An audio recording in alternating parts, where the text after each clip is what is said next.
It'll probably have a delay, so I'll tell you as soon as it starts. Okay, thank you. Yeah. You're wonderful. It started. Oh, Okay. it's starting. Is the sound alright? I'm not going to turn the sound on so that we don't get a reverb. No problem. Here. So we don't know. That's fine. Here, I'm gonna... What?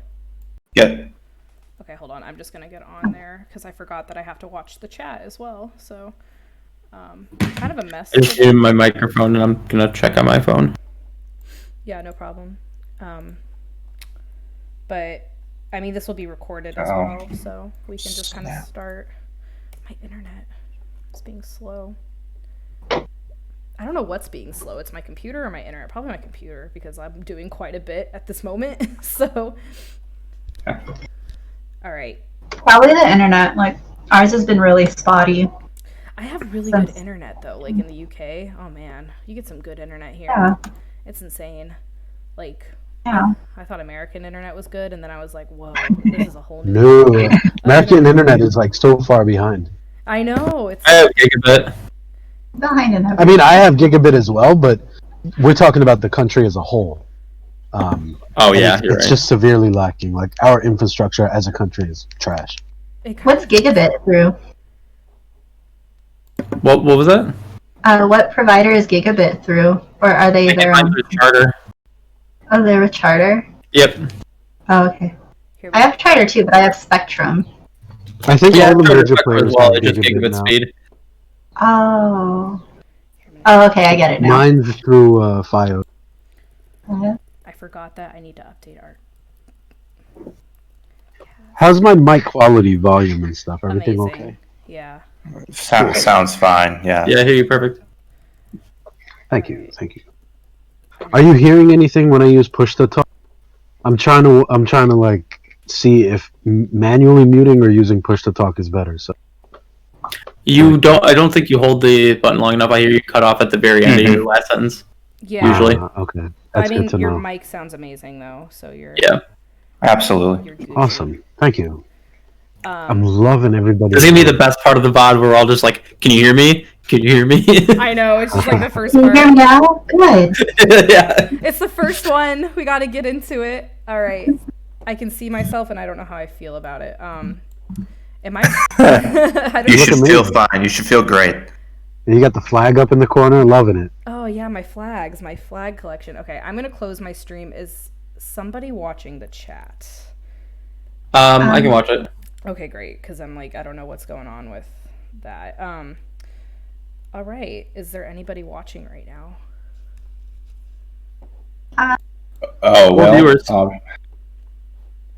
It's all of us. All of us? Is it really? Oh my god. I mean, whatever works. If it's four, I'm so new. I'm sitting here looking at Twitch like, how do I see how many people are looking at It's this? the red one, yeah. The red one. I'm gonna try to get it back up again because I just would like to see. Sorry guys, I'm like freaking mess. Do your thing. It's all good. Except. Even though we're live, nobody's watching right now, so. If there is anybody watching, hello. Hello. Hello. I mean, I have Welcome people to the show. first stream. Come say hi. The first podcast about Final Fantasy and probably other things, because I don't know, I was like, maybe this should be Final Fantasy exclusive, and then I was like, there's not that much to talk about. There's only so many things you can talk. I mean, I guess it's like a... Oh. Yeah. I was gonna say, there's quite a lot of content we can Speak get for there. days. I was gonna say... But I would never mind talking about all the other RPGs as well. I know, yeah, I'm like... oh my god, I play a lot of Overwatch. I don't know why I torture myself this way, but... You know. Overwatch is a good game. Oh, Fabula. Hello. Fabula Waru? Oh, is somebody watching? Ooh, okay, I guess we should... They are. We should probably start then. Instead of jacking around. Alright, so, I'm just getting shit to work. Alright, hello, Fabula Roaru. Oh my god. Woo! Okay, that's a lot. Alright, so yeah, this is our first podcast about Final Fantasy. I'm calling it CarbuncleCast for now, but that might change. Oh, hello, Craig Fister? I don't know. Anyway. I'm a fan of that. Yeah, but we have a lot to I mean, it talk could be about. faster. Oh, it could be Foster. That's... Oh, man. Or faster, yeah. Or faster. You see where my mind goes? He's gonna come back. He's like, no, it's Fister. Oh, no, it's Fister. You're right. Yeah. That'd be great. I would feel very good about myself. All right, so let's get started. I mean, we're going to start just by saying our names and our favorite Final Fantasy game, I guess. So I'll start. My name's Hylia, and my favorite Final Fantasy game, I couldn't decide. It depends on the day. Right now, I think 7 is probably my favorite, and 10. But yeah, I can't really decide. It's too hard. There's so many good ones, and they're so nostalgic. So, who wants to go next? Can we do like a top 3? A top 3? Yeah, let's do a top 3 because I think everyone's in the same boat. Top 3. Yeah, let's do top 3. Let's do that. So, okay. I'm gonna say 7, especially 7R, 10, and 15. I'm gonna say that. Go ahead, Doctor. All right, my name is Doctor. Nice to meet everybody here. My favorite Final Fantasy is probably the original Final Fantasy VII, as it was the first one that I played. Other than that, my favorites would be probably Final Fantasy III and Final Fantasy Tactics. Oh, hell yeah. Probably my top 3. Now, is that 3 formal 3 or 3 US 3? 3 US 3. I've never played the original Japanese version of it. Okay. But the main reason I love 3 so much is it was the introduction to the first real job system that I love. And we're going to talk about that today, so hell yeah. All right, how about you, Vanessa? Oh, damn it. Hi, I'm Vanessa. My top 3 Final Fantasy games would be 10, 8, and Crisis Core. Final Fantasy 7. Hell yeah. Right, only because it made me cry like 3 times. It made us all cry. Ooh, we already have a question. I guess we can go into that after introduction. So go ahead, Lieutenant. All right, Lieutenant Nerd here. Go by LT. My favorite, or I guess my top 3. Oh God, we're gonna go with Final Fantasy X. We'll go with Final Fantasies 6 and 8. Hell yeah. All right, Shadow. I love 7. This is hard though. I know, it's hard. That's why I was like, all right, I can't choose one. All of it's hard. It is. Yeah. All right, Shadow, last introduction. Hey y'all, I'm Shadow Ends. My favorite Final Fantasy, it's always a toss-up between 4 and 6. I think today I'm going to say 6, but I mean 4 is right there. My top 3 are Crisis Core, 4 and... Hell yeah. Oh, you cut out, I think. Or no? Okay. Oh. I just gotta hold it longer. Yeah, just hold it a little. Just hold it like 2 seconds after you're done talking. But I'm always worried, like if I hold it long enough, like you'll hear me go, ah, like exhale or something. Like, yeah, I'm answering that question. Can't breathe. Neomatter says that 4 and 6 is also their favorite. So. We got a lot in common. So yeah, 4 is good. I've never played 4. I can't. I'm so bad. I have never played the originals like 1, 2, 3, 4, 5. I'm on 6 right now. So, yeah, it's to start them. But Neomatter asks, I guess we'll just start with his question. But what is your least favorite battle system? Mine. Final Fantasy VIII. I'm sorry. I think I brought this up a lot in conversations, but I love Final Fantasy VIII in general, but the draw system just throws me off. I'm not that organized, especially when I'm playing. I just can't. So who else would like to talk about that? I mean, I'll also throw it in. I was not a huge fan of 8. So let's start there. I also will say, and I know this probably gets some flack from some people, but I was not crazy about 15 the first time I played it through. A lot of people say that. Everybody's like, it's either they loved it or they hated it. There's really no in between with 15, I feel like. Yep. I'm excited to go back and play it because admittedly I did play it through before they released all the other content for it. So I'm excited to see it, as now it's a lot of people are saying it's more of a full game. Yeah. But I guess that doesn't have too much to do with the battle system itself. But I wasn't a fan. I've heard different things. I've heard that the Royal Edition kind of didn't do much, but I've also heard it does a lot. So I'm hesitant, but I kind of want to do it just cause. But yep. I've been dying to play it again, but since I do the stream, I'm trying to wait until I actually get to that point to redo it because I kind of want to don't get ahead of myself too much. Right. But right. It was also kind of hard to use like magic, and you hardly ever could summon anything. Oh, You yeah, had to be, I like, never summoned once near in death. that game. I don't think I ever summoned once in that game.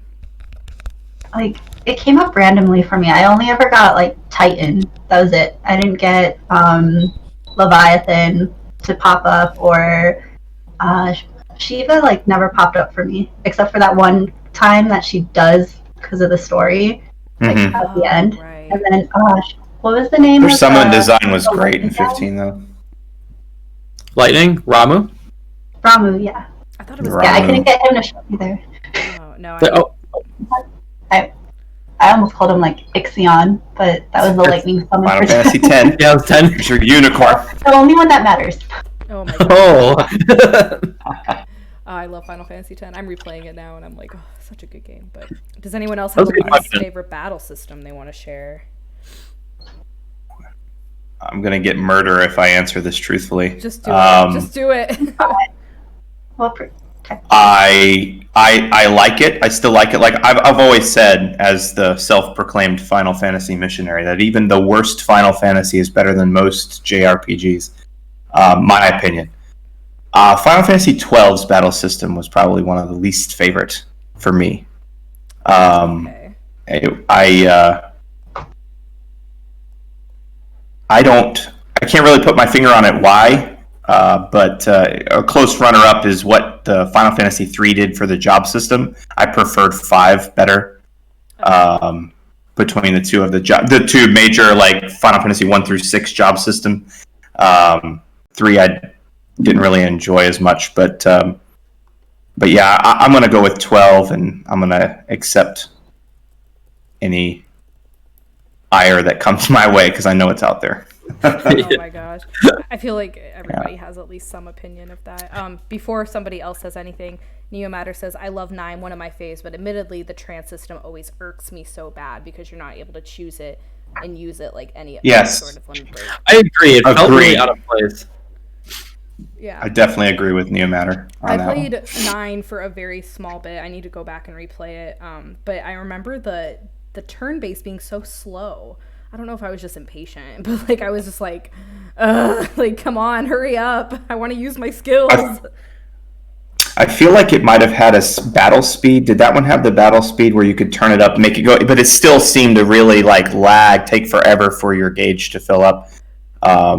I played it on PS1, in 9, yeah. So it was like you Sure. got absolutely nothing. You know, I think nowadays it's a little different, but like the remakes and stuff. But I remember playing it and just being like, "What the hell? Like, why is this taking? Like, having to watch it slowly build up while I'm dying." Yeah. And it pissed me off. you know what? that would drive me nuts. Could not. I agree, and I think actually that's a big reason why they decided to add the like 4x speed versions to like the Steam PC versions. Just like I know in 7 and 9 specifically, if you play them on Steam, it comes with like a button that you can hit and make everything go 4 times faster. And I think it resolves that issue, or it's supposed to. But Okay. Yeah. I agree, it did feel a little slow. Yeah, and because Okay, oh, go ahead. Sorry. When I mentioned battle speed, I just wanted to clarify. I thought in the PS1 Final Fantasies, there was an option in the config menu where you could have slow, wait. There were 2 or 3 different options to make the battle speed go a little bit faster. I thought, or like active wait, and the other. And I thought there was the 8 16-bit ones. They had that. Mm-hmm. I can't remember if 9 had it, but there was like a wait and an active where if you're selecting menus, ATB is still moving, the internal counter is still going, enemies can still attack you. I can't remember if 9 had it though. Yeah. So does anyone have a least favorite before we go on to our next subject? It's really hard. It's like trying to pick a least favorite of something that you really enjoy. exactly. That's another thing. Yeah, it's just like there's flaws to every single one, but I feel like in the end of the day, they're all very good. So it's hard. I think the battle system definitely does make or doesn't. No, I could take that back. It doesn't make or break it for me because the stories are always so good. So it feels like sometimes it's lacking on either. But Yeah, so that was a good question, Neomatter. Thank you for that. So we have a little bit of an itinerary, you should call it, or a script. But our next thing was kind of the evolution of the battle system. So right now, Doctor, you're playing Final Fantasy 1. Yep, I am. You're playing it on your stream. And so we kind of talked about amongst ourselves. Neomatter, don't be sorry. I'm glad you brought that up. We were, don't worry about it. No, we want that. Yeah, we were glad that you said something. It was a good question. It was a good question. It was something we didn't have. So we talked about magic points a little bit, but I mean, I don't know. What do you guys think? I never really played the first few, so I don't know what you guys think of those compared to how they are now, or I don't know. I definitely rather have magic points versus the way 8 handled their magic, because the way 8 handled their magic, I just never wanted to touch my magic. Exactly. Like, or like, I never wanted to use anything. No, and it was a pain. It was just like, yeah, I'd rather have to use like ethers and stuff for magic points than have to draw from every single enemy that I come across. Yeah. Especially sorry. Especially those like certain spells you can only get from certain boss enemies. So, or like if you go to the world map and you get at just like the right position, you could draw it at a hidden draw point, but it's not always guaranteed. Yeah, exactly. I feel like I want to take responsibility for what happened with Final Fantasy VIII, because I was one of those people that just like power ground everything. Like I made sure to get every Esper, unlock all the magic in Final Fantasy VI, and just like max out my MP, my HP. And so like by end game, you know, like you just breeze through. Like Kefka is like a joke at that point. And so I feel like, especially between that and 7, also like, you know, I was doing a ton of grinding with that they decided, you know, let's try something different. We had so much success with 7. What new directions can we take? And so that's why I feel like, you know, we always keep going back to Final Fantasy 8, but 8 was just an eventuality with that battle system and the way they used magic. It was them exploring because, you know, they had now so much success. They had the ability to take a risk and try something new without getting, you know, like dull and boring. So it's not that 8 is bad at all. No way. 8 is a great game. And I feel like I'm grateful to 8's flaws because that prevented something like newer and, you know, to take any kind of risks that 8 already took. Yeah. It was definitely ambitious and I mean, as somebody who enjoyed it, I think to your point about them taking a risk, I mean, coming off the heels of 7 and then changing the battle system. I mean, a lot of people got into Final Fantasy at 7, right? So when they were looking at Final Fantasy 8, they're thinking sequel to 7, and then they get into it, and the battle system is totally different. So, I mean, if you look at Final Fantasy 1 to 2 to 3, I mean, they've always changed their battle system somewhat and tweaked them, especially between 1 and 2. That's night and day. But then when you got 7, you have a huge fan base that's just entered this Final Fantasy realm in 7, and then they got 8. There was a lot of familiar, but there was a huge amount of difference, and I think it was kind of met with a lot of resistance. But it was innovative, but yeah, to the point of it being risky, and there were flaws, to be fair. So Neomatter does agree with us and says that hoping the opinion will change after 22 years, but we kind of all didn't like it. I don't know of one person who really did love it. It was like, oh yes, the draw system. You did. Okay, I did. Yeah. Never mind. I take that back. Yeah, no, it's fine. I mean, there's not very many of us out there, but yeah, I fully enjoyed 8. It was one of my first games that I played post the Super Nintendo ones. I think I didn't play 7 when it first released. I played 8 before I played 7, so that may be part of the problem. But yeah, I enjoyed it. 8 was my first one. I remember being at my friend's house, and she had the PC version and like the big ass box. And I remember that was my first like Final Fantasy game. Yeah, but also so with it, oh my gosh, sometimes I can't talk. With Magic, a lot of new things are coming, like the sphere grid and the dress spheres, and I don't know what they called it in 15. I honestly can't remember for the life of me. I even looked it up and I couldn't find it. Do you guys know what it was called?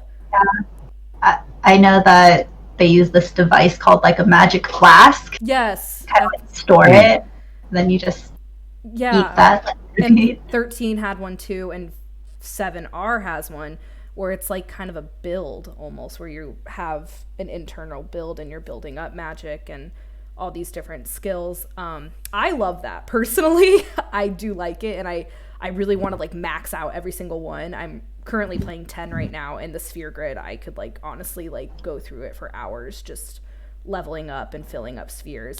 So I don't. Sphere grid was my favorite. I loved it. So sorry, I interrupted somebody. Oh no, not it's at all. It's called the ATB system. Thank you for somebody for defining that. I couldn't remember what it was called. Yeah. 10 allowed for a lot of flexibility and customization, where if I look at 13, I mean, they were similar where you have nodes and you put things and you go to the next thing, but 10's was a lot more, especially once you got further along in the game, you could customize. I mean, you didn't really get that in 13. The Crystarium system is what that was called, and you just kind of went up your flower all the way up to the top. And 7R is a much more reduced per weapon that they have. Similar, right, nodes and 15s. I'm not sure if I really enjoyed that much, but it did add a customizable. I mean, but I only played through 15 once. Somebody might have to help me out there. How it 15 wasn't did it, memorable enough, obviously, because none of us remember it that well. It's like I honestly can't. Like I can remember the sphere grid for hours, or like the Crystallarium, or 7Rs, but like 15, I just draw a blank because I just don't think it was that memorable for some reason. But I mean, what does everybody else think about the sphere grids and the ATB system? We'll call it as a general term. The sphere grid I loved. I really liked it because I liked how it kind of guided you towards depending on which sphere grid you selected. I know in the international version they changed it where you could kind of start anywhere, but I like how it didn't pigeonhole you really to a certain thing that you want to do, but it kind of gave you guidelines. And I also like it because I've always liked the thought of a blue mage character, and most Final Fantasies have one. And I liked how they very lightly handled that with Kamari. Kamari being, able to do the enemy skill, and also he started in a position where he can branch in any way, and he was like the token blue mage of your group. But it wasn't like, it was just kind of subtle nod to it. So I really liked the sphere grid. It felt like it really gave you a lot of leeway in what you wanted to do, but at the same time, it still gave you your path. It told you what your character was good at. Yeah, it was definitely. I don't think I've ever seen anything like that in another game. Honestly, I really don't. Maybe I haven't played enough RPGs to have one. I mean, maybe you guys know of other games that do that, but I honestly haven't seen anything like that in another game. Yeah, I think so. For 10, I think they did a pretty decent job, because at the beginning, the enemies you fought were tailored to your specific characters, had to kill them, otherwise you'd be missing or you wouldn't be doing any damage. So early on, the sphere grid was helping you move in this very specific path where the one character kills the wolves and the other character kills the flying things and the magic character kills. But once you get down the road, like third to a half of the way through, you could start like branching off, and by the end of the second and third playthroughs that I went through there, Yuna was one-shotting with her staff, just done. Yeah. I mean, I'll tell you guys a story. When I was first playing Final Fantasy X, I was, oh god, how old was I? I was young. I was, maybe 13. I want to say I was 13. And I was playing, and I got to one of the hard bosses. It was a sin boss. I don't remember who it was. And I could not beat it for the freaking life of me. I was like struggling, and I was like, I hate this game. I can't beat it. I never updated the damn sphere grid, like ever. Oh, that'll do it. So then I became obsessed with it because I was like, oh my god. And yeah, I became utterly obsessed with it because I hadn't updated it, so I had all these spheres like ready to update. But I was 13 years old, and I was just skipping through the tutorial because, I was just ready to play the damn game. So now I'm like, oh god. So I'm playing through it now, and I'm like updating my sphere grid every 2 seconds. I'm like, okay, I got a new sphere. What can I do now with it? So I've become a little crazy about it. So you like almost unknowingly did the no sphere grid challenge. Yeah, and it was right. hell. It was so. I was like, that shit's hard. Yeah. Oh my god. So a few comments from people watching, the viewers. Okay. Saying, Craig says that I've seen a few dislikes for the draw system, about 8. I like that because instead of replenishing MP, you find 3 fires and you use 3 fire spells. That's actually a really good point. I never thought of it that way. I guess it just pisses me off because I'd rather replenish. But And really, I have a if you thought on consider that. them, go ahead.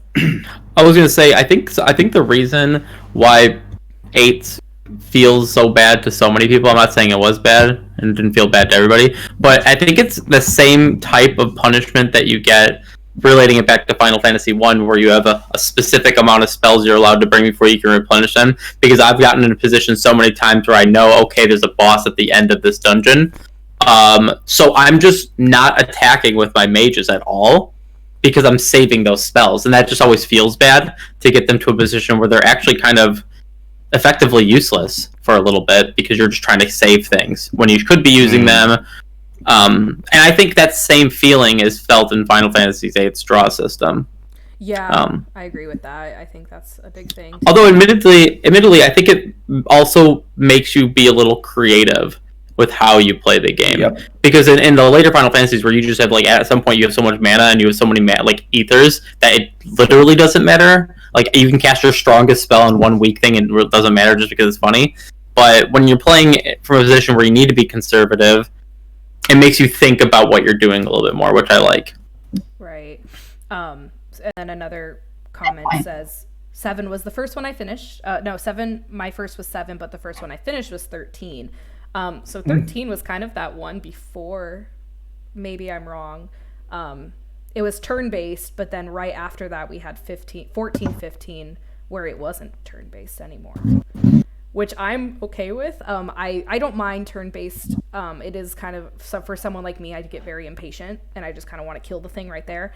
But I really like it because I was a Kingdom Hearts fan. So when I saw that 15 had moved from turn-based, I was ecstatic. I was like, oh my gosh, yes, I love this. Like, it was everything to me. And also with Final Fantasy VII remake, I've loved it. Oh my gosh. But 13 was that like awkward middle child where they were like starting to move to free based, but they weren't yet. So I mean, like, what's your guys' views on, or opinions on turn based versus the free base, I'll call it?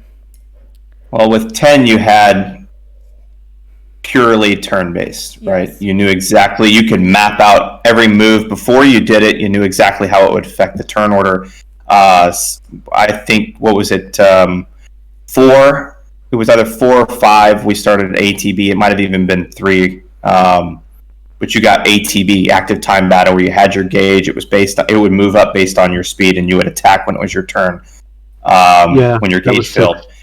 And, and then 13 was still, if I'm not mistaken, still ATB. It was just arguably faster. It was very similar to 10-2, and I think it had something to do with, I believe, the 10-2 battle director had his hand in 13, or possibly did it. I can't remember that for sure, but they were similar to me as far as, like, you still had your ATB gauge, it filled up. But yeah, so yeah, and then I haven't played 12. I played very little bit, very long time ago, and I've heard that's a little bit freer movement. What do you guys say about 12? It's deceitful. But I mean, it's ATB. You can move your character around, but it's still just ATB. I haven't played 12 in a minute. Yeah. I don't remember. I remember they had, like, the gambit system, so you can kind of assign other characters in your party different, like, job priorities that they want to look out for. That was kind of cool. Interesting. Especially if used correctly, yeah. It's a game changer. Oh, yeah. Doctor, Everyone what was were you like, gonna say? Oh, sorry. We're like interrupting. I was just... No, it's okay. I actually just unplugged myself, so I didn't even hear what was said there. Accidentally. Oh, no. I do that at work, too. I loved... 12 is one of my favorites. So... and I was actually going to bring that up too. Like you said, the gambit system was super useful, and as soon as you really utilized it, it really changed the flow of the battle. And I totally get what you mean by it's a little, like, I think you said misleading, because effectively you can move around, but you still, it's an ATB still, so you still, you can't, like, juke a creature. But I don't think that's why it feels good. I think why it feels good is it just because you can move around. You don't necessarily need to. But it's also because it moved away a little bit, too, from the random encounters to where you could actually see the creatures. Sure, yeah. Which it made it feel like it was a living and breathing world more so, I think. Well, and that's another thing. Unless, Shadow, you have something else to say about the turn-based system. And not leaving time for you. Honestly, I feel like, and I don't know if it's true or not, but I feel like other Square Enix games over time contributed to just like the evolution of the Final Fantasy battle system in general. And I feel like the first time I saw somebody, I guess like their rough draft of that like sort of free ATB was Parasite Eve actually, where you can walk around the battlefield, but you're using a gun, so you're like she's gonna stay stationary when you're choosing your attack.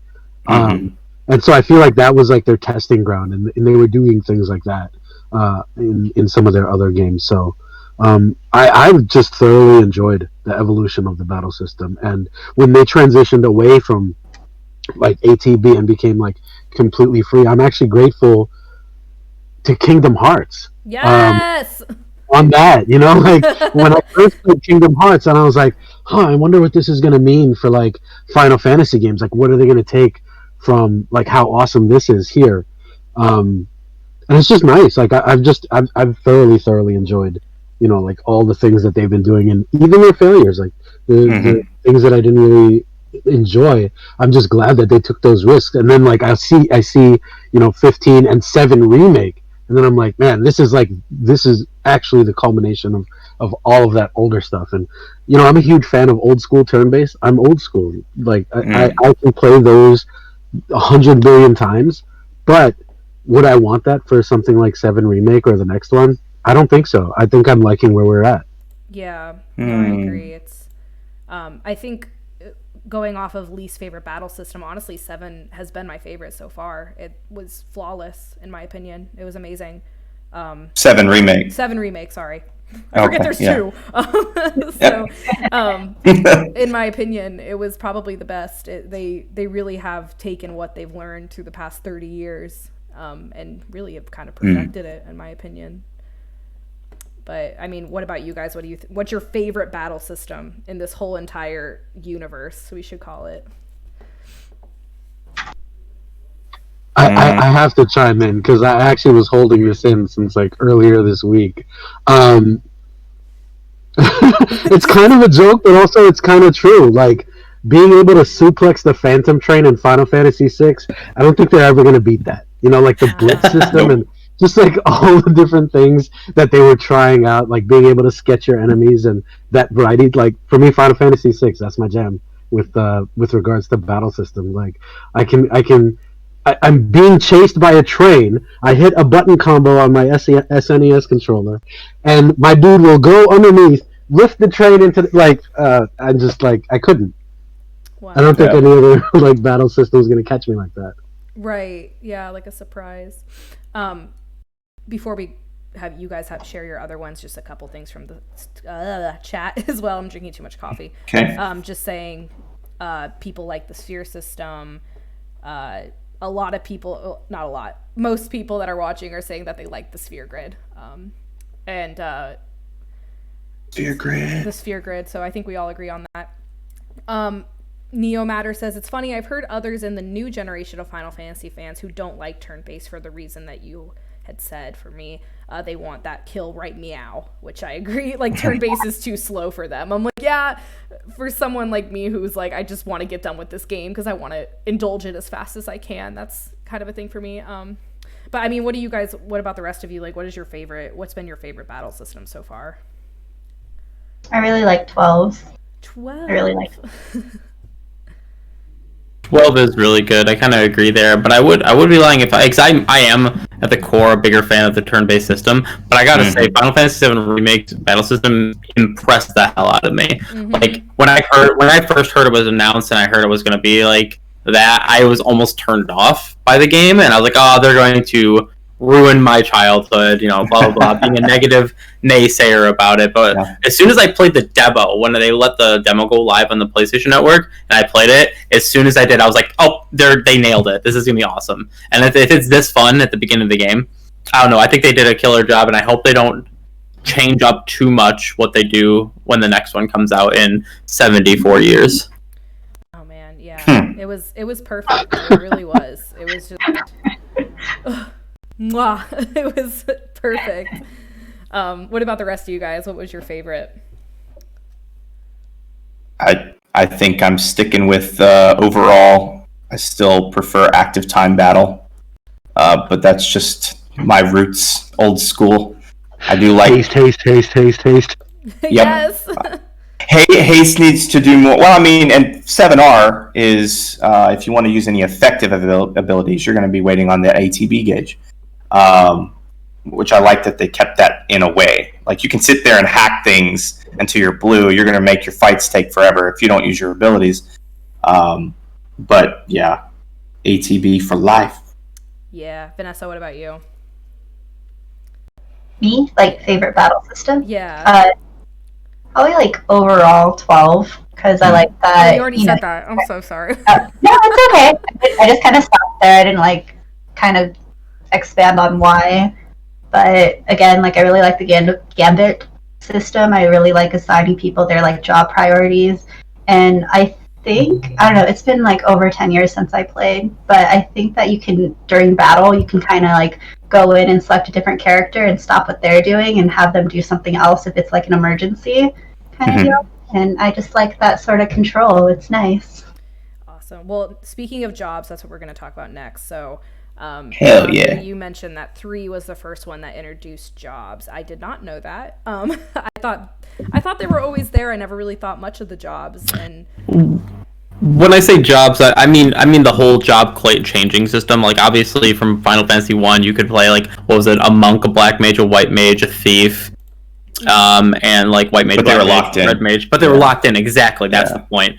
And you only had those like 6 classes that you can play, and then they had like their advanced classes, which some of them did a lot. Like when you had when your warrior became the knight, he could then cast level 1 and level 2 ish, maybe level 3 white magic spells, which gave him a little bit more flavor. But 3, when you got into 3, there were 23 different job systems, and they were locked behind how far you've progressed in the game.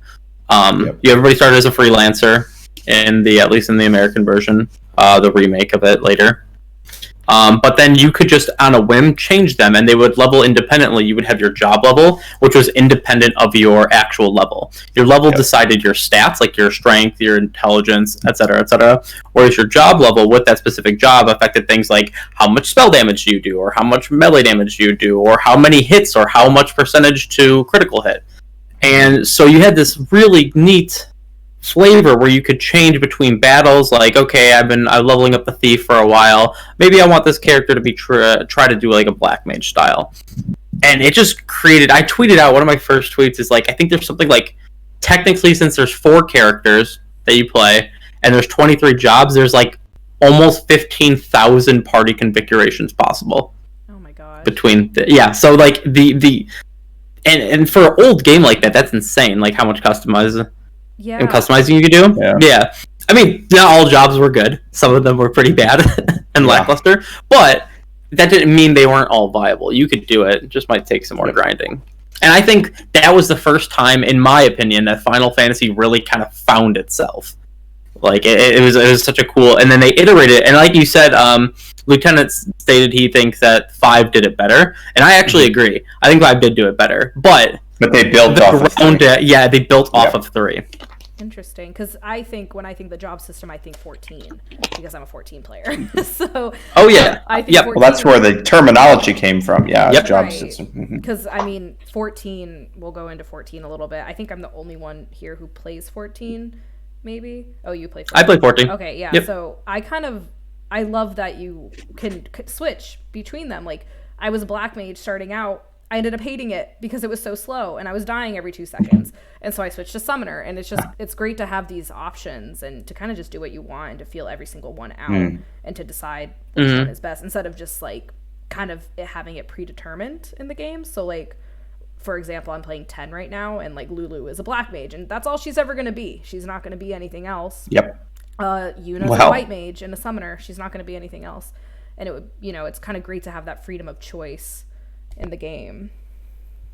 And do know, though, in 10, Lulu and Yuna, they can be just as thievery or fast or whatever as any of the other characters. They can become Orin if you want them to, once you're far enough along in the game to unlock their whole sphere grid. But I did not know that. Yeah, like I said, I will one-shot like armored enemies with Yuna staff late game. So yeah. Yeah. Oh my. Okay, I was wrong then. Yeah, because I guess like as a player who doesn't go too much into the battle system, but more of the story, Lulu is only going to be a black mage in my eyes. Oh sure. You know, and then Titus is only going to be whatever Titus is.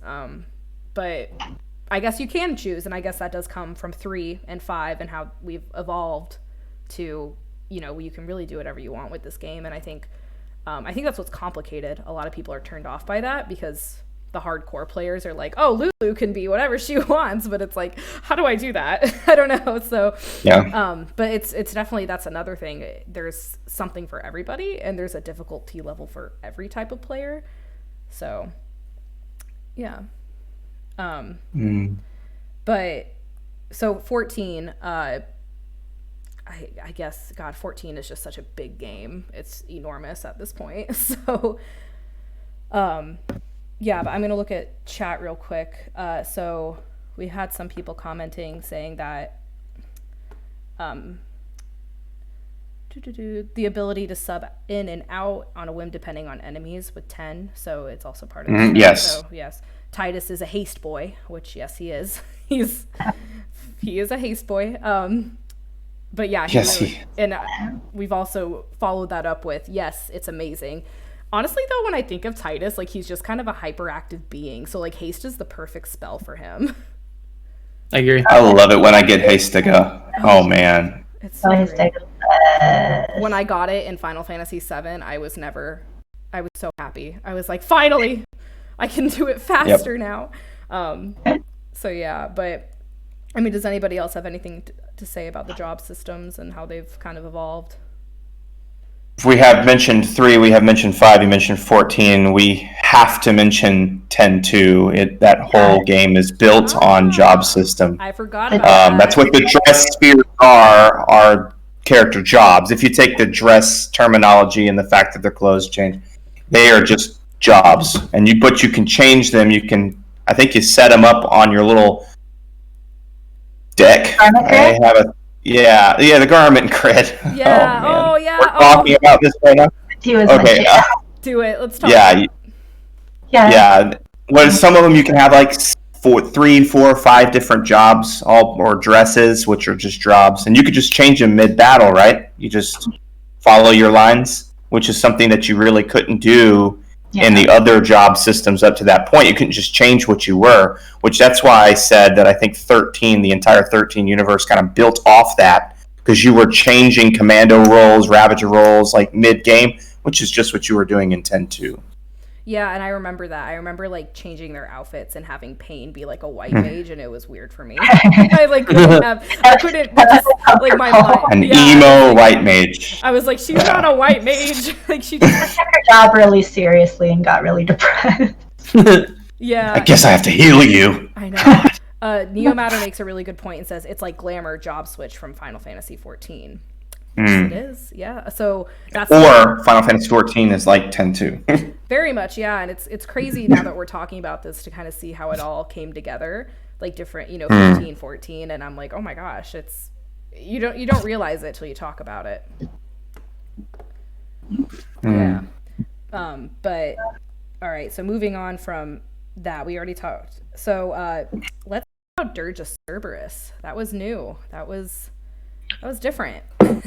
I was tempted to list that as my number 1, but I didn't want to like bust out laughing.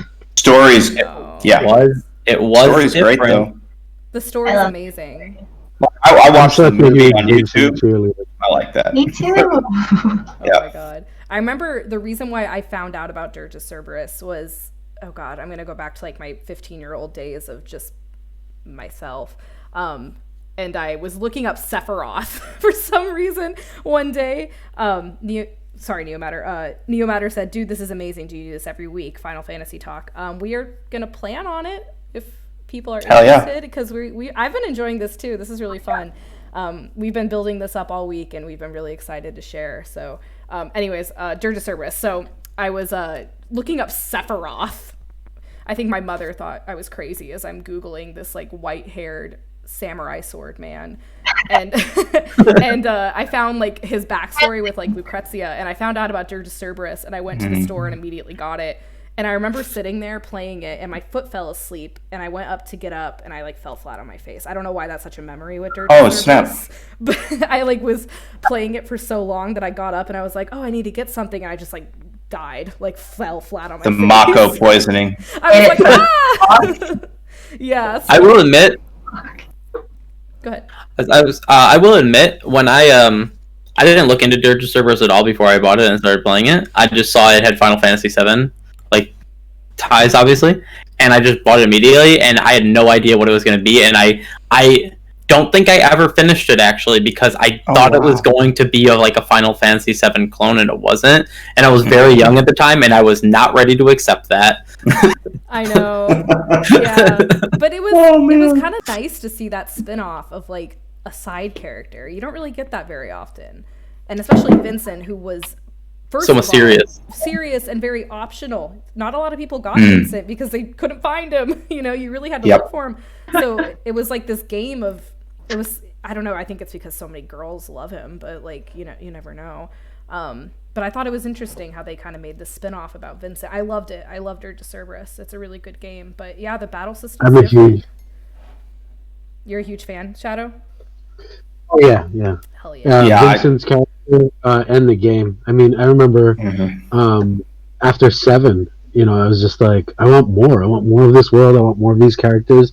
I felt Vincent, especially because he was optional, was severely underutilized. And like his story, there was so much I wanted to know, and I love those like dark, mysterious characters with traumatic pasts.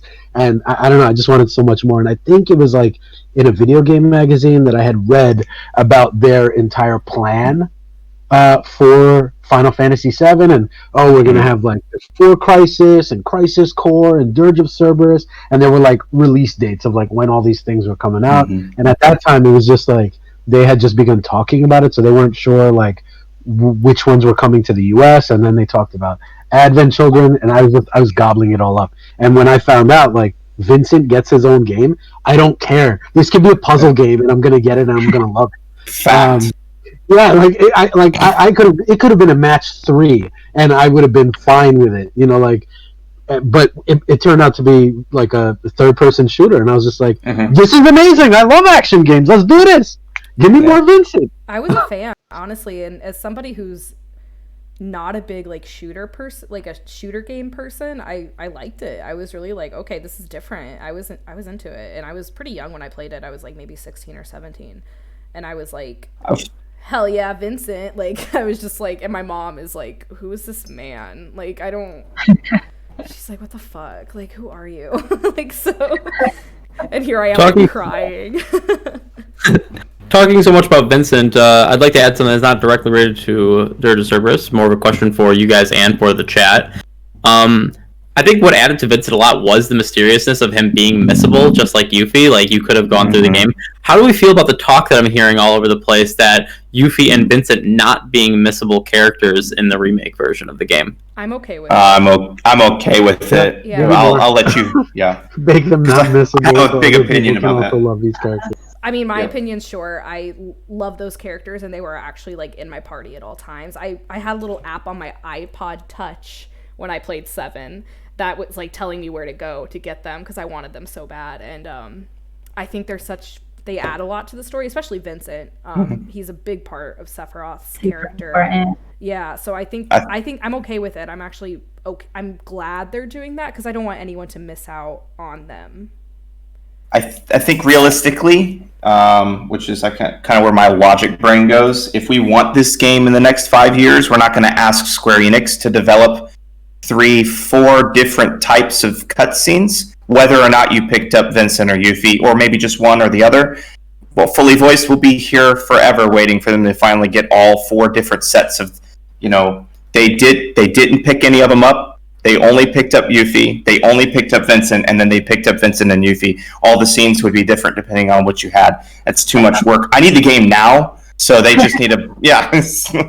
I never even thought about that. That's big brain right I there. didn't either, honestly. I was like, that's a good point, honestly. So, yeah, I would really want them there. Time for that. No. And yeah, like you said, I want the game now, and we're hearing that it might not come out for 5 years. And I'm like, oh, I hope not. oh, please. Hearing don't do this. 2023 is I'm gonna try to stay alive for 5 more years. Yeah. Good luck. Oh my god. I'm trying. So we got some stuff in the chat, but it says Neomatter says I never got to play DOC or CC because I wasn't down with PSP. I'm really hoping for a Steam port because I know that there is so much backstory and lore. Play Final Fantasy Crisis Core. It's so good. It's such a good one. Oh my god. Fact. It's so good. And go to Gongaga. We could talk about the battle system for that and the RNG, slot thing, but the story is just out of this world. Oh, it adds so much, and same with Dirge Yep. Cerberus. But getting a PSP these days is not easy. So I hope they do have a Steam code come out or like some kind of remake. I think everyone's asking for it at this point because we all kind of want that. So nice. It would be awesome. I feel like the artist that was included in that game, the Japanese artist, may make rights to remaking it difficult. I'm not really sure because I think they used a likeness of I can't remember the name. Maybe it's eluding me. But they used the likeness of a singer. I want to say that game. Genesis was the character Genesis. Who?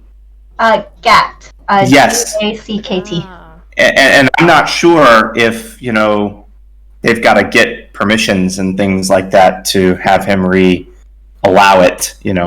I've heard that might be a problem with getting that game remade. It is finicky, and that's probably a huge reason. This is not really to Final Fantasy, but that's like the entire reason they don't do any of the remakes or remasters of the old Tony Hawk's Pro Skater games because they would have to get the rights to all the music they used again. That's money, and that's like the whole thing. So that happens a lot of places in the gaming industry. Oh Lord, which is such a shame because I think we're all very nostalgic about a lot of games, and we can't really get them again unless we. Sorry. No, you're fine. Go and buy a PS1, which I have done before, but yeah. I was going to say that their emulators are always available. Oh. And as long as you own the game, yeah. True. I'm not going to be that guy, okay? I'm just...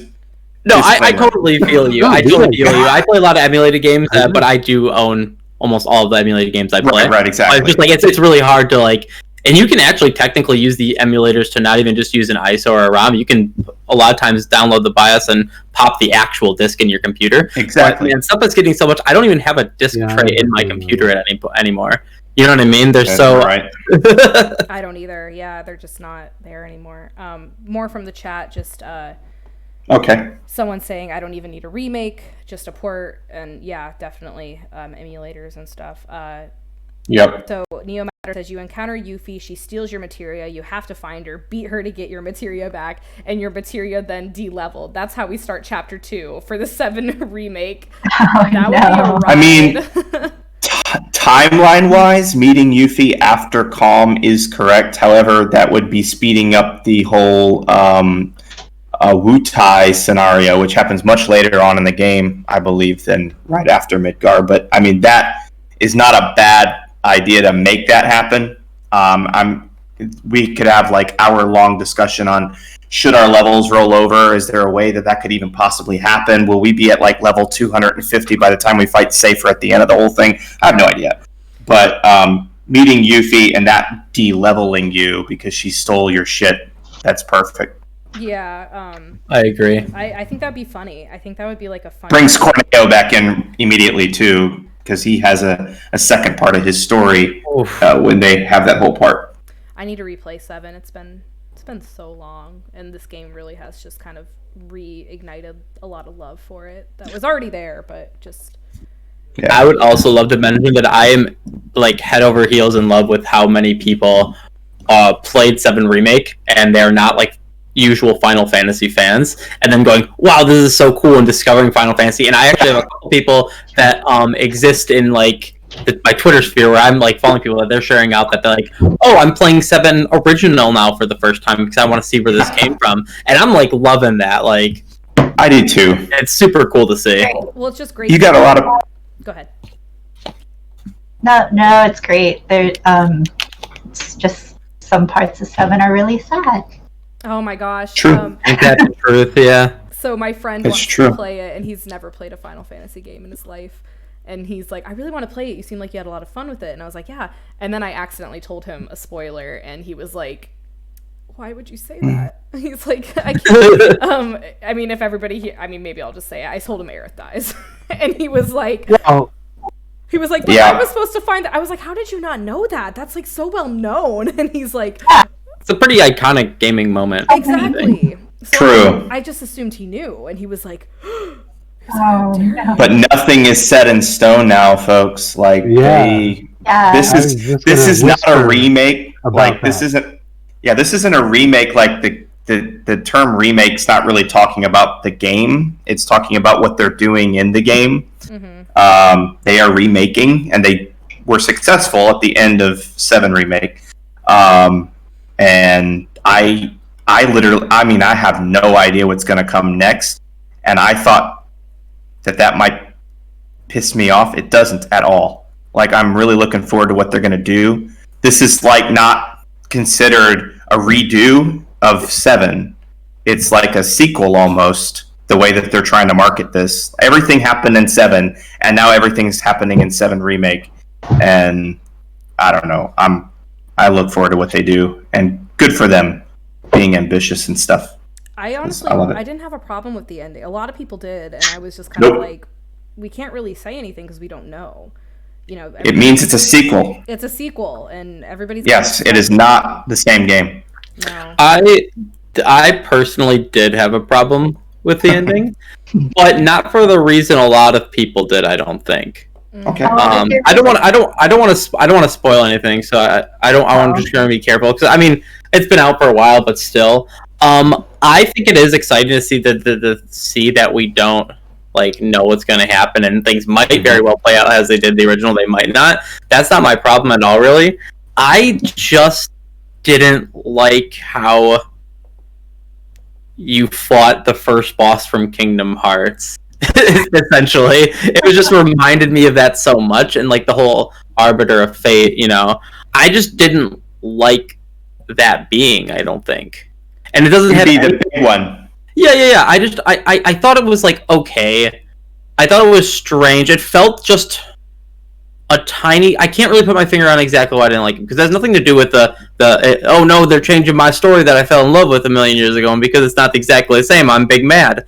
It just felt a little off for me, and I am playing through it again already, and I want to see, and I'm enjoying it because you pick up on a lot more once you play this time through, and I'm like, oh, that's neat. So I'll see how I feel at the end of it again. But I guess I'm going to collect my thoughts. Maybe we'll come to Final Fantasy VII Remake as a full topic, and I'll be more collected. But it just didn't feel quite right for me.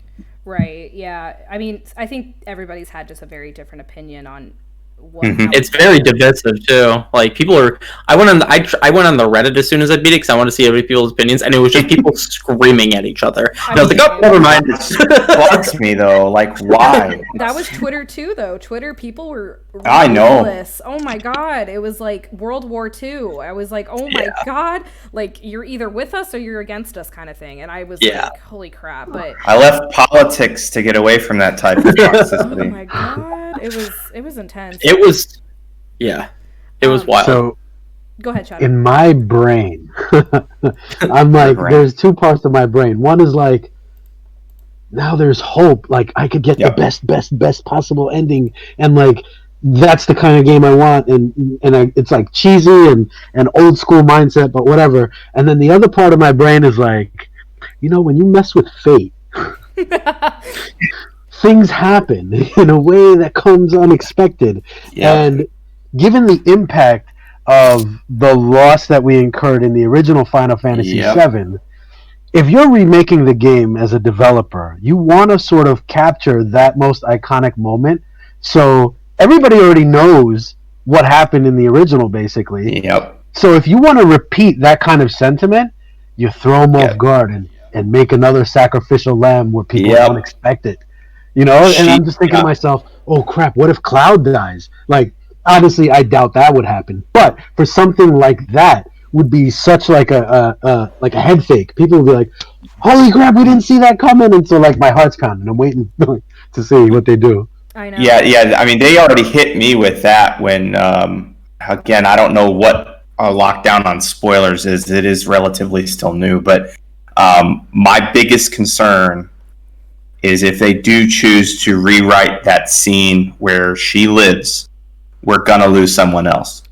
That's just the way it's gonna be. It might not be even at that scene. Someone else will go. And what they did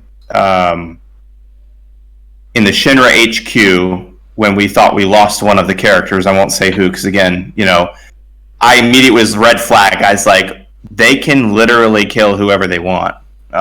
It doesn't have to be her anymore. They have all the power. They're torturing us with it. They're horrible. Yeah. But we shouldn't talk too much. It's gonna be a long way. Psychopaths. I know. I'm like, if Cloud dies, I think I'll die with him. But someone from the chat just That'll be said, it. I think the enemies in the last battles in the remake would be better if they came later in the overall series. Okay. That's a good way of summing up, I think, Yeah. actually. I can agree with I that. agree. That's really good, Craig. 100%.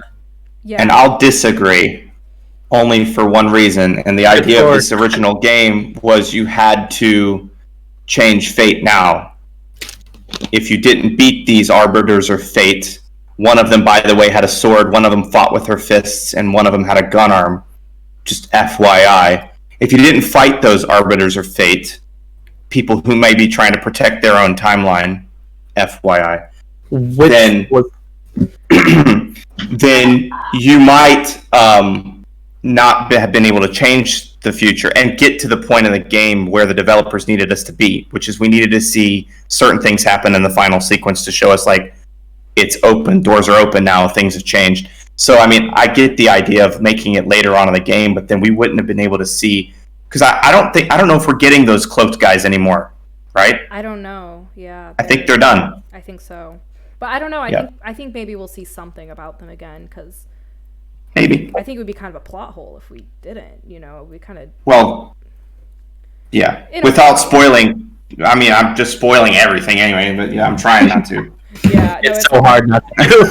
It is. I don't know what the statute of limitations is for this game. I mean, it's been out for a minute, and this is a Final Fantasy channel, but we didn't really set up any spoiler rules, so No, I apologize already. that's okay. It's hard not to talk about it, especially because we're all starting to get it. But let us go back to battle systems. Bad system. Oh, yeah. Let's move away That's from what we were Final doing. Fantasy 7. But so I wanted to talk about Dissidia, because Dissidia was new. So I played the first Dissidia. I loved it. Loved Dissidia. I have not played the most recent Dissidia. I heard it wasn't that good. What's your guys' thoughts on Dissidia? Oh my god, I want to start. Do it. Start. Do it, man. Do it. So, Dissidia hits a very special place for me because back in the before times of the internet, when Flash animation was huge, and it was like that was the YouTube of the internet back then, and people were just living on sites like Newgrounds.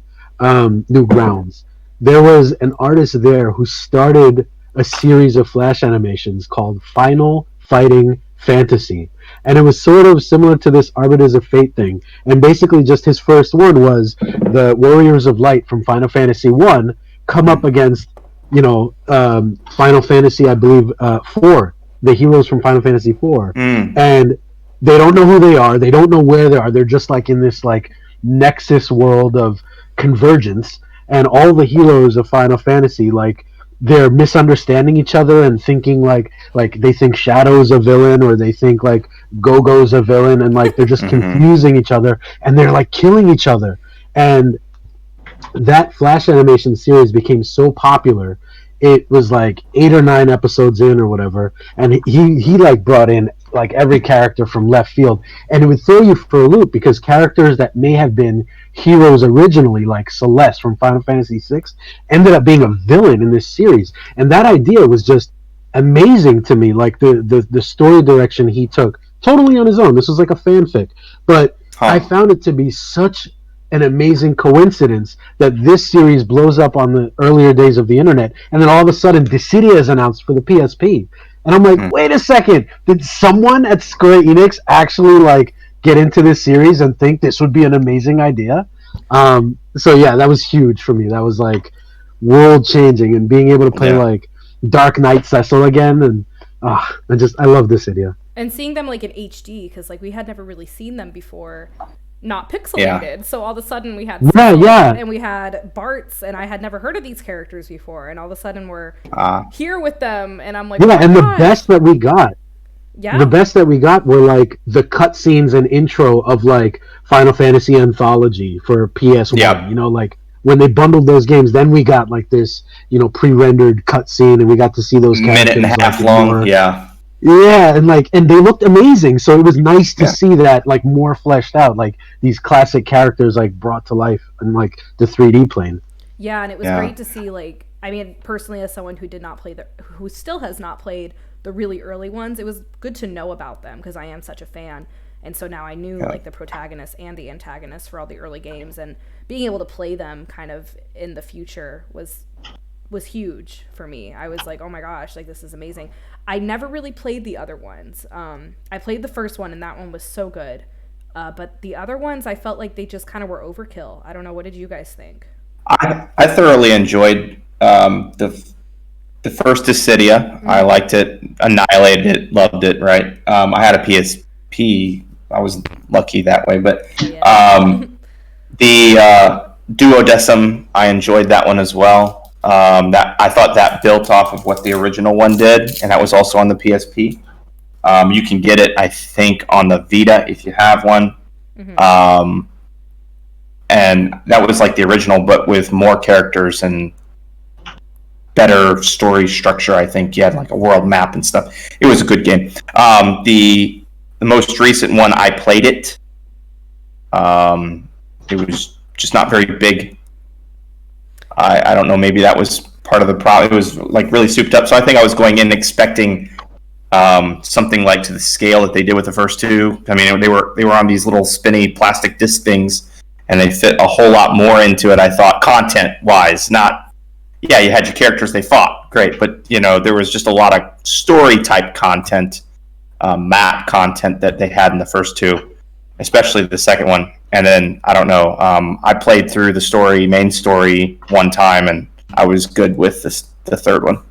Yeah, and I mean the battle system, I'm trying to remember it as best as I can, but I do remember it being fun. It was very fast-paced, especially the first one. It was very it was pretty similar for every character. You had your differences, but it was fast-paced. Mm-hmm. It wasn't turn-based, which I don't think is something to mention. That it was straight up fighting. It was just straight up fighting. Build your bravery.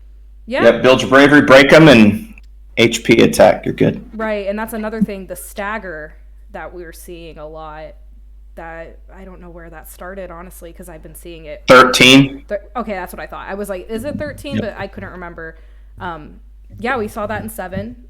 That was kind of a thing in Dissidia as well with the break and the bravery. Break, yep. Yeah, so I'm like, I don't know. What do you guys? I like that, honestly. When I hit the stagger point, one could argue that stagger morphed from the first Dissidia because that predated 13. That's what I was thinking. I think. Yeah, sure. Duodecim came out and introduced Lightning because her game just came out just before Duodecim came out, but Dissidia came out first, and you broke them, and you were able to do damage to it. Nuke it, whatever. But so I mean, I don't know if that's actually true or not, but that's my thinking. Is that was the first break. Final Fantasy didn't have that up until that point. No, but then again, we're seeing again the evolution of how Dissidia had this bravery thing, and now we saw it in 13, and now we're seeing it. We don't see it in 14 at all, but we see it. I think it was in 15 a little bit, wasn't it? Were you able to stagger enemies in that one? A little bit, so. Yeah, something like that. Yeah. Because I remember, having to do that. I don't remember if it was called stagger though, but it was something. And then 7R, you had to stagger as well. So I remember fighting the behemoth, and you had to break it down somehow. I feel like when you're fighting those large enemies, you get them weakened state. I don't know if what they called it though. Yeah, they called it something. That's really got to play it again. Me too, and it's kind of sad how that game was really good, but I don't remember much of it. I don't know why. It wasn't that memorable, I guess, unlike the other ones, but I don't have much to say about 15 other than I love the story. The story killed me inside, but the games, I don't know, the battle system just wasn't there for me. So, Craig says that I only played the first Dissidia, but I really enjoyed it. I tried the NT trial and I had no interest in buying. I also did that. I saw the trial and I bought it. I saw the trial, I tried it, and then I was like, meh, whatever. You know, it wasn't very special. So, does anyone else have anything to say about Stagger or Dissidia? I will admit Dissidia as a whole never actually appealed to me, so I never played Dissidia. Really? Okay. Yep. I mean, I'm the odd one out. That's okay. I love how diverse our group is. It's just great. That's another thing I think. All different type of opinions, and this is awesome. Right. But that's a good thing because I think the community as a whole has so many opinions, and there's so many exactly. Games. You know, there's so many games, and there's so many stories, and everyone has a favorite, and yeah. So it's just it's a very diverse community as well. So I think we're hopefully representing it well. But yeah, I mean, I have some other things in our notes here, but oh yeah, we've gone over a lot. We've done good. I'm surprised. Ooh, random battles. Okay, random battles. Love it. So how do we feel about random battles? I really like them. You do? Okay. Yeah, go ahead. Oh no, sorry. No, you go ahead. Fine. As a child, like teenager child playing Final Fantasy and running into something every 2 seconds when I was lost really irked me. But nowadays I'm they're irritating. Oh, they're so irritating, especially when you're lost and I'm like, but it hurts so good. It hurts so good, but nowadays I like so bad. Yeah, but nowadays I love them. I'm like literally like, where's my next battle? I need it because I want to upgrade my sphere grade. But running around in circles. Yeah. Like a lure bracer. Yeah, but I mean, they've really changed. They have changed. It went from the shattering screen to there's just a monster there and you could choose to run into it if you want. So totally up to you. Yeah, so those have changed quite a bit. I mean, but does anyone have any opinions on the random battles? Are they essential? Do we need them? I love. Oh, go ahead. I'm sorry. You go first. I'll go after you. I was gonna relate back to 12. Actually, I loved the random battles until I played 12. I think because I'm someone who does really, really like to grind in these old RPGs. Like I love getting to max level. I like doing things, but I like, especially in the job system, I like seeing how far I can push each of the job classes. But at the same time, sometimes I just want to go kill the boss. Yeah. And I don't want to find a monster every 2 steps. And don't get me wrong, I still love the random battles, but I don't think they're necessary anymore. Honestly, I think it's evolved, and I think it can be handled in good ways. Like I like in Final Fantasy VII that you just run into things and you'd find them. Same with 12. I like just like seeing things, and sometimes I was on a mission, so I was avoiding them. But most of the times, I was still just going and seeking them out. It gives the player more control, which is always a good thing, giving the player more control. Right. That reminds me, if I can go off topic slightly. Go ahead. We were talking Crisis Core earlier and random battle. Now, Crisis Core had random battles, and if you didn't play the game enough, you wouldn't realize this, but on any given map, the vast majority of the maps, if you hugged the left side or the right side of the map, you would always see the pathway open up into like a field. You would always fight battles in that big open area. And if you always hugged the edge, you could avoid battles, almost making it like you would choose whether or not you wanted to fight. And then you go into 12, like you mentioned about once you are able... As somebody who loves random battles, because I think that's how the turn-based and all the old JRPG style is, we have evolved beyond that, I think. Lost Odyssey is one of those games that did random battles correctly, I think. In a next-gen platform, 13 didn't have random battles, did it? It did, but you could run into them. It did? Yeah. But you ran into them, right? So random, though. It didn't. You went to a battle arena when you ran into them, but they didn't just, like, you get sucked into a battle and you like, what the? Okay, my screen's breaking again. Here we go. But Lost Odyssey came out in the 360, and that game had, purely random battles. You just get sucked in. You wouldn't see anybody on your field. That was one of the last games that I think that I played that had that. And I think that did it well, but we might be beyond that now. Go ahead. Are we though? Because I mean, I feel like I'm not. I was gonna say I don't feel like we are, just because it's like a way to level yourself. I mean, there's other ways to do it, but I feel like if you really want to get ahead and you really want like the best abilities and the best everything, you do need to do the random battles. Okay, so random, when I'm talking random battles, I don't mean like fighting enemies on the field or grinding. Okay. Obviously grind. I'm talking about there's nothing on your screen, you have no enemies out there, and you get sucked into a battle. I got right? it. Okay. You leave the enemies hanging out randomly throughout your battle, and you can choose whether or not you want to run around, or maybe they'll get behind you and they'll still attack you anyway. When you're trying to get away, you got to fight a battle. That's fine. I'm talking about just there's nothing on your map and you're just sucked in, like in 10, or I agree with you then, because I think that's irritating. I think it's fun, like as a nostalgia point, but I think it is irritating when you're just sucked in. I think if you have the choice, it's a little easier, like you said. Mm-hmm. But yeah, I do agree with you. Actually, now that you put it that way, it is a little bit beyond that. So, Vanessa, you said you had something to say and we hadn't gotten to you. I'm sorry. What did you? I've been waiting for Vanessa. I'm sorry, Vanessa. I forgot. My bad. It's okay. Just speak out. Just do it. Just speak out when you need to. But it'll come to me like 6 hours from now. And you'll be like, "Oh my gosh, yeah." But you gotta turn the chat back on. We gotta get this thing.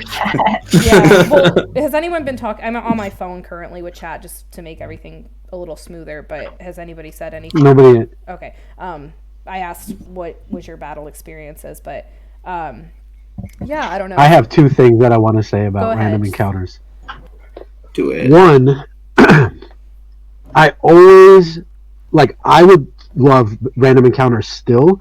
I loved when games gave you the ability to choose.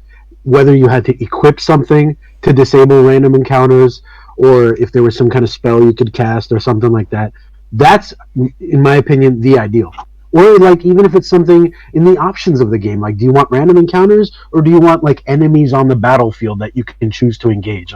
How do you want to play this game? If they could pull that off, great, because I love options. Two, I don't know if maybe because I'm older, I feel like random encounters actually prepared me for life and made grinding anything in life that much easier. I did a stint of 10 years of 14-hour days, and for me that was a piece of cake because I random encountered Final Fantasy 1 through 6, maxing out all my characters. And that's really absurd and preposterous to say, but so many tedious things in life became so much more bearable because I got full spec adamantite armor in Final Fantasy IV hunting Pinktails with a random encounter chance of 1 out of 536, and the spawn rate of that item was 1 out of 2,000 or something ridiculous. And I must have dropped 400 hours on Final Fantasy IV alone, just that game. Being sucked into a battle for me, it's just being sucked into a confrontation in real life. And I'm just yeah, I could take you. I did Final Fantasy. What you got? You got nothing on me. Exactly. Funny. You got the attention span of a sweet potato because all you've done is play FPSs. Yeah. I feel if I had kids, I want to subject them to random encounters in old Final Fantasy games, just so when I tell them to drink medicine that tastes disgusting, I can then say, look, you handle all those random encounters, you can take your medicine. Well, then it brings think of it like a goblin. Yeah, but it brings me to nowadays the remakes or the remasters, I should say, that are coming out are turning off that random encounter option, which I will say I'm guilty of turning it on because I don't want it on, and I'm in Final Fantasy VIII and I'm wandering around this big ass map and I'm running into something every 2 seconds and it pisses me off, so I turn it off. Yeah, I've used that option as well, and that's what I'm saying. If I had the choice to control it, if I jump down and let's say I have a crazy work day and I want to play, but I only have 15 to 30 minutes to play, I don't want my time used on random encounters. I want to progress in the story. Yeah. As long as you can self-feed, right? If you turn them off and you forget to turn that shit back on, You're going to get to a boss and it's going to school your ass, and then you're going to have to sit there and grind for 3 hours, right? So, like, usually when I go back and I play these remasters or like Final Fantasy 8, 7, where you can like go in the options and turn random encounters off, I never choose to do it because I know myself. I can't self-feed. If I'm not walking along the map and get sucked into the expected like 3 or 4 battles per screen, 2 to 4 battles per screen, then I'm going to end up getting to a boss, and it's going to be a nightmare. So yeah. So you guys have responded to Craig, but just to read out loud, I like seeing enemies as you walk around. You can see the enemy, and this can test what you know about them. And you can use strategies and set up materia and weapons. I like both versions, and both have pros and cons. Agreed. Mm-hmm. Great point. So yeah. But like you said, Shadow, Fact. it's good to have the option, because like if you really want to take the game seriously, you keep that on. If you have 10 minutes and you just want to play you just want to see Squall, then you keep it off. Or you turn it. Yeah. Yeah, and a good example is like I've got a friend who like he would consider himself a gamer. I would consider him a casual.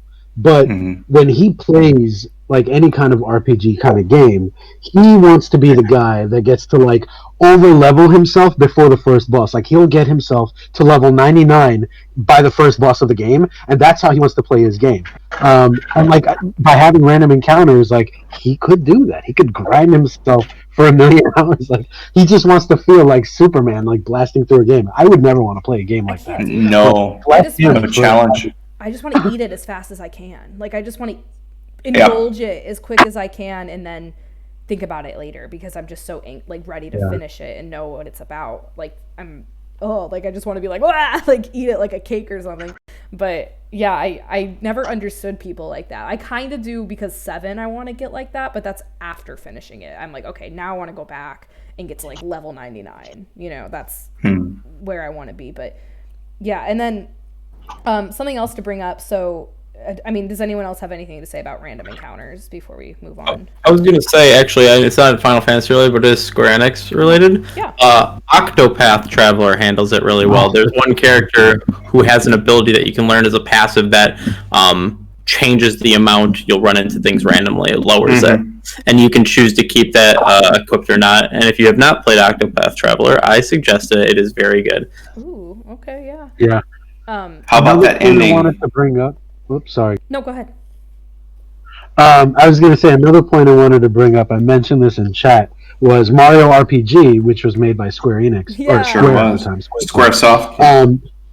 The benefit to what Craig had mentioned about seeing monsters on the battlefield is you can engage. And Mario RPG had this thing where if you can strike the enemy on the world map, you begin the battle by inflicting damage like immediately, like a preemptive strike. I thought that was genius, and to have more of that is a great way to utilize having like monsters in the battlefield. Some of the Tales of games does that too, where you can hit them from behind or touch them from behind. You start in an advantaged state. I like that. Yeah. So something else I wanted to bring up with random battles, in chat, please answer this, because I think this is kind of almost controversial, or just kind of very, it's almost, a lot of people have their opinions on it. Open world. How do we feel? How do we feel about Final Fantasy being open world? I mean, Love open world. I like it. I love it. 15 was open world, and I think that's why I loved it, because I could side quest for hours and just like get lost in it, and I love that. There's been rumors that 15 is going to be open world. So how do we feel about that? I want open universe. Give me like Mass Effect, but Final Fantasy. Ooh, like, okay. Let me in an airship or spaceship and just like blast off to other planets. I like that. And I want to chase a villain across the universe. Like how epic. Oh, you cut out. Sorry, that's my bad. I think I interrupted. Oh, yeah, no, I love that, actually. That's a really good idea. That would be a really good idea for Dissidia, or like something where we could travel to different universes. That'd be crazy. Yo, let's go to Genova's homeworld. Yeah. Oh shit. Yeah. I messed up. You messed up? No, that's probably messed up. Genova's homeworld. But it'd be so cool in like a weird way. Like you'd really experience a story in a way. But I'm just 100% for open world. I could get lost in an open world game all day, and the day could just pass me by, and that's something I love. But some people say that Final Fantasy's always been open world. What do you guys think about that? Well, the appearance of open world from like the earlier games where you had your 2D games and you could go to other cities you didn't need to go to. I think if we broke it down to where you could go and took away from how big the hallway is versus where they're leading you on, different Final Fantasies do it better differently. 13, like when you get a 3D world and your hallway is like literally this big, it makes you feel a lot more claustrophobic. But I mean, you have to ask yourself and really out, how many options did you really have in Final Fantasy 1 through 6? I get it. People complain about, open, it's like corridor running. You're right. But hasn't it mostly always been that way? Where they pull you to where you need to go. If you go off the beaten trail, you will die. Mm-hmm. And so you generally don't, or it's a mountain and the cave's not open yet. You can see it, but you can't get there. You need a fire spell first. Yeah. So, I mean, options are good to have, and I think a lot of modern games are modern gamers want more options to see, but like we never really had a complaint about it back in the day. No. Exactly. We never get it's the illusion of open world more than it is actually open world. Yeah. Exactly. And sorry, go ahead. Go ahead. I was gonna say I've actually heard some people saying things like they didn't like how linear Final Fantasy VII Remake felt. But if you were to go back and play Final Fantasy VII through the Midgar section, it is wildly linear. It just does a really good job of masking that and keeping you interested in that part of the story. You didn't really have any options, really. Same with Final Fantasy X. Honestly, Final Fantasy X is just as linear all the way up until you get to the Calm Lands, where you have a modicum of kind of a choice. But not really still. Yeah. But they did a good job of masking it. I think that's kind of what a lot of people had a problem with Final Fantasy 13. Because I can't give it an exact feeling, but that game, I remember me complaining about, like, man, that game was just so linear. And then I played the other ones, it was like, oh wait, they all are, but at least the other ones you didn't really feel it. No. Final Fantasy 13, I feel like you really felt how linear it was. That's true. Until you got down to Pulse. But then, like, if you want to talk open world in Final Fantasy games, yes, 13 felt the most linear until you got to Pulse, and then it was up to that point, there had been no Final Fantasy game with that large of map, right? Pulse was huge. It was massive, and I mean, Calm Lands, eat your heart out. Like, it wasn't even close, right? Up to that point. Now, 12 is different. And this is where I have to watch out that I'm not to forget 12. Every map in 12 was large.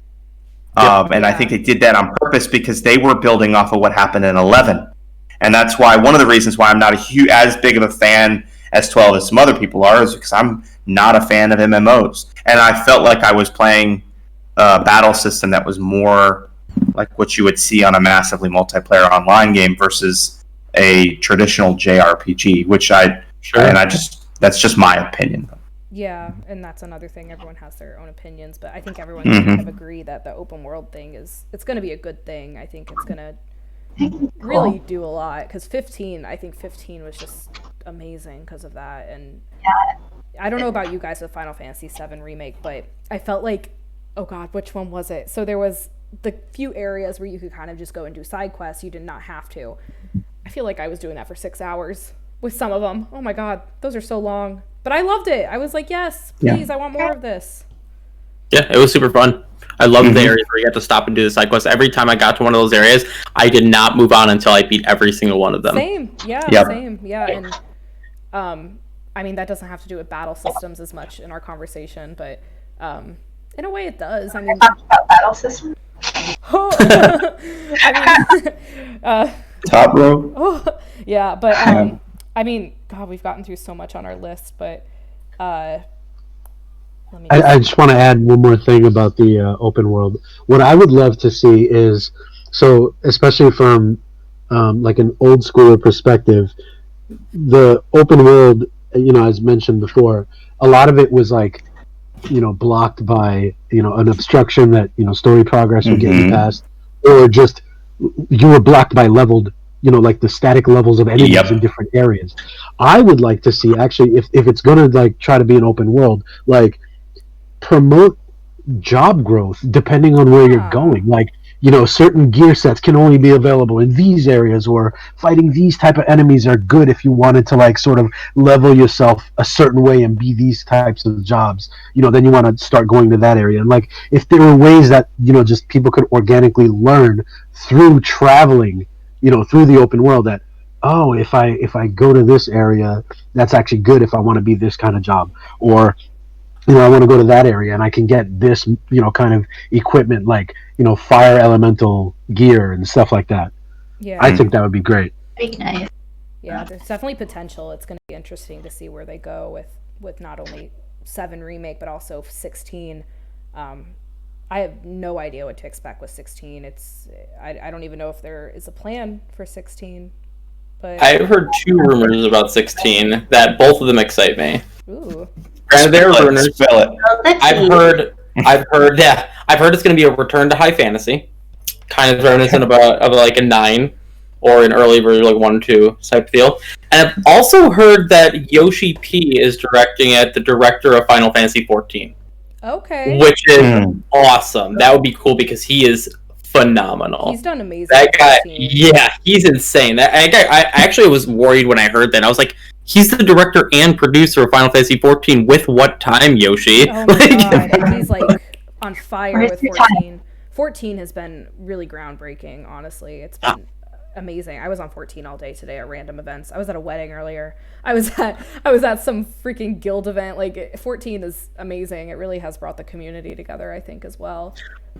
I was going to Gonna say, tell I can you- add this specifically for Lieutenant, too. I know you're not a fan of MMOs, but the storyline in 14 is just incredible. It's amazing. So I have played MMOs. I think it's divorcing the type of game I'm playing away. So like if I'm playing, when I went in to play 12, I didn't expect I was playing an MMO or of that style. So, and I'm just kind of in a rut. I want to get what I got. I mean, I've since grown past that, but I think because my biggest problem why I'm not into 14 as much as I could be was because I bought that game day one when it released. And anybody else who bought that game day one, if you say you liked it, I call you liar. Okay, it was terrible. It was beta at best, and I don't talk shit about Final Fantasy. Final Fantasy 14 original vanilla day one. No, that was not a very good game for me at all. And then I did come back when Reborn, just before Reborn happened, and I heard that we were going to be going to that.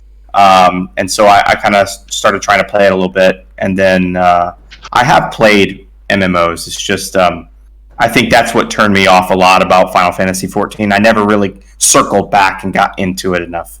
Yeah. Maybe I just need to make the time and just do it. Try it again. But it's really good. yeah. It's one of a kind. It definitely is one of the best MMOs out there. I've been playing it for years. I think the message for Doctur is that basically Lieutenant was expecting Final Fantasy VII and got Dirge of Cerberus when he played Final Fantasy 14. And then he was like, "What is this?" That's funny. It was a mainline number game that was not ready for release. It disappointed me in the company. It okay, wasn't, no. That's just the way it was. They did redeem themselves, though. I will give them. They did. I did heard it. redeem Yeah. themselves. Yeah. Going off of that, Neomatter says 14, well, Final Fantasy in general has the best community around. The story of 14 is incredible. I just got into Shadowbringers, which is the newest expansion that came out. Oh god, it was last summer. Yeah. So damn good. Version 1.0 was trash. I was a CE. Just a vanilla, yeah. So fucking disappointed. No, it was trash. It was horrible at first, but it really has come around. And going back to our topic of battle systems, I really do enjoy it. And I play on PS4. And that's like, oh, why would you do that? But like, I enjoy it. I think they really made it accessible for PS4 players and for PC players. I agree.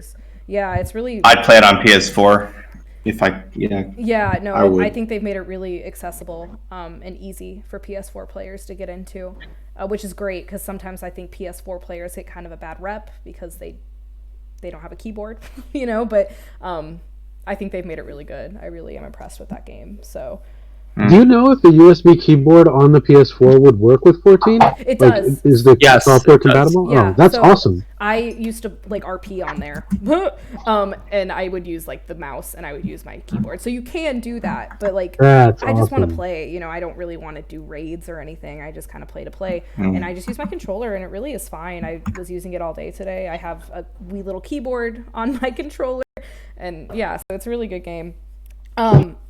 So. We've been on here for almost 2 hours. I can't believe it. So, Wow. I know. It's so funny because I was like, I think I can only give like an hour, and here it is almost 2, and I'm like, wait. I know, and I was worried about us not hitting all of our subjects or not. Haven't had enough content to go off of because It's weird because I had so many things, but we've gone into so many things that it's tied into everything. So It's all connected. it's all connected, and that's just the community and the franchise in general. But I guess I'm gonna leave off on an interesting question that might lead to the next episode. Who is your favorite antagonist? I'm not saying this will be the next subject, but it might be. So who is your favorite antagonist in the series? Mine is Sephiroth because he's fucked up. Vanessa, she's got one. Mother, like he's fucked up, and I love him. I think he's great. And when I saw him in Final Fantasy VII Remake, I almost shit my pants. I was like, he was terrifying. He was terrifying. Like those eyes. Oh, Really scary. he was And he's like what, 8 feet tall? Yeah, he's tall. He's a big boy. But I enjoy him. So, Doctur, who is your favorite antagonist in Final Fantasy? I think it's probably going to be Sephiroth for me as well from the original. There's so many different things that he did throughout the storyline that just like did a good job of making me like hate him, but also something that is interesting. I have very specific memories of like me working at my first job, which was several years after Final Fantasy VII came out, and here You people. work for Sephiroth? No, I didn't work for him. He was in a different department. Oh, Anyways. No, but like I remember like one of my first days when I started working at a grocery store, I literally heard people talking about like Sephiroth and like how he affected like the planet as a whole, and I was like, wow, people are still talking about this. This is insane. I think he just stuck with people for so long. But I also really liked Kefka. Yes, A lot. of course. Yes. Kefka also reminds me, this is like kind of to the side of this, but Kefka really reminds me of one of my favorite like anime characters of all time. So I think that's why I love him so much, honestly. He was an interesting one. Vanessa, who's your favorite antagonist? I'm with you on Sephiroth, Hylia. I thought he had a really good background story, and it kind of makes you feel for him in a way, like, Yeah. oh shoot, I'm sorry that happened to you, but you probably shouldn't do that kind of deal. Yeah, he definitely had something that almost people can relate to with Yeah. mommy issues. Yeah. You know, Super relatable. yeah, like it wasn't like so out there and like I can't even think of like a situation. Tragic. It's tragic. This whole situation is super tragic. Yeah. Lieutenant, what about you? Who's your favorite antagonist? I've been sitting here like hoping you guys stall long enough for me not to have to answer. Oh, we can come back. No, I mean, because you didn't really get a good antagonist. I mean, you had what? You had Chaos / Garland in number 1. You had the Emperor, who was basically faceless till the end. Cloud of Darkness was you didn't even see her until you fought her. Golbez was the first that really followed you through. And I almost said Golbez, and then I'm like, well, but he wasn't the big bad. X-Death is a tree, cut it down. Kefka, he managed to destroy the world, and it didn't just self-repair when you beat him. Yep. So, and I mean, you didn't know he was going to be the big bad until the end either. Until he actually destroyed the world. You thought it was the Emperor, right? So, I'm going to probably go with It was between him and Jack, to be honest with you, Oh, but I'm gonna go with. Yeah. I'm torn because Jack, that daddy issues he had, man, that's hard, and especially that high five at the end. Like that's the antagonist that I like, is that conflict. Almost like that's just great stuff. But no, I'm gonna go with Kefka.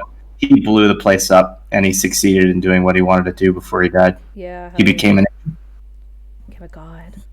What about you, Shadow? Yeah, I mean, special shout out to Sephiroth specifically from Crisis Core. Oh, What a dick! What a dick! What a dick!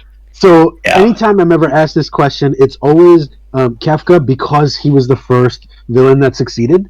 But because that was already mentioned, I'm actually going to go with Zeromus, who was always a second to me, because he's the embodiment of like unyielding hatred and vengeance and just bitterness. And I feel like just that as a concept really resonated with me at the age I was. And I was just a little kid when I played Final Fantasy IV. I was like, I don't know, like 8, 9 years old, something like that. Yeah. And like, you know, my little kid brain had to wrap it, like when I saw all of that, because it all happened fairly quickly. Like you go through the whole game thinking Golbez, you know, is the final boss. And you're like, wait, no, somebody's pulling his strings. He's just a puppet, and he was puppeting Kane. Like what? And then you find out it's Zemus, and it's like, nope, it's not Zemus either. Like they use the crystal, and it's like, nope, Zeromus. And then I was like, wait, so what is he? And then he's like, I'm the embodiment of bitterness and hatred. And you know, just to get a tiny bit personal, that was huge, because as a kid, I had huge battles with depression. And playing that and fighting against Zeromus, like I beat that game, and it took me like weeks wrapping my head around the idea. Like I had tons of anger issues when I was a kid, and I beat that game thinking to myself, oh, I could take this story and internalize it and actually do something different with my life about it. I was just a child, so like that was very powerful for those like personal reasons, but also just as a principle. Like here's this enemy that's not a being, it's like it's not a person. This is a thought. This is like what happens when you don't let go, when you don't forgive yourself, you don't forgive other people, and you just like hang on to this like stubborn bitterness past the grave. Like, whoa, that's huge to me. Right. So yeah, he's my pick. That's insane. Special shout out to Kuja. Okay. Yes. Kuja deserves some mention. That poor guy. I mean, for real. Plus, if we don't mention Final Fantasy IX at least once or twice this stream, some people are probably going to revolt. Nine's a great game. Yeah, but at Kuja, I think, because, I mean, if you talk about tragic, like, I mean, he was built to die and he knew it. Oh my god. And it's just terrible. Yeah. Yeah. So Neo Matter says that his favorite, or sorry if I misgendered you there, their favorite characters are Golbez. Oh wait, I just lost the Kefka and Golbez. So I think a lot of people go to Sephiroth, Kefka, and I feel like they're so memorable. Yeah, memorable. They're just so memorable, and they're very out there to you. But I don't want to get too much into Antagonist because that might be a subject for another time. But we should. Yeah, we should. If we get into Antagonist, man. Oh god. Antagonist and subplots would be really cool. Oh my. Yeah. All you're gonna do is cry. Thank you for the follow, Volpez. Yeah, but we had an awesome first episode. I think this went really well, and yeah. So we've been building up all week, and we've been just kind of thinking about subjects, and we've just thought we'd try, and it went really well. So. Cool. Yeah, and it's very late for me and Lieutenant, but I think maybe we'll have an earlier time next week. Be down. We will talk about it privately. Yeah. All right. Well, to everyone who joined, we had quite a bit of viewers in and out. I'm very happy about that. I think this is the most viewers I've ever had in my stream at once. So, yeah, we did. We had 16 at the most at one point, but they were a ton in and out. Cool. And so we had quite a bit. But anyone who joined, so Neo Matter and Craig and the people who were chatting with us the whole time, thank you for asking questions and answering questions. Hell yeah. You guys were awesome. Make a list. Yeah, Make more questions for next. Yeah, and this is very much a community podcast. You ask us the questions, we answer, and we want you to answer our questions as well. So I hope that we'll see you guys next week. And we'll maybe on my Twitter. So my Twitter is Hylia Sonne, Sonne. If you don't follow me, it's down. I think it's down on my, oh God, what is it called? Whatever you call that down there. And then you guys are also going to be in my tweets, so you guys can follow everybody else here. So yeah, we'll have announcements soon on who's going to be on the podcast and what we're going to talk about. So thank you guys so much. Thank you. All right, Thanks. thanks.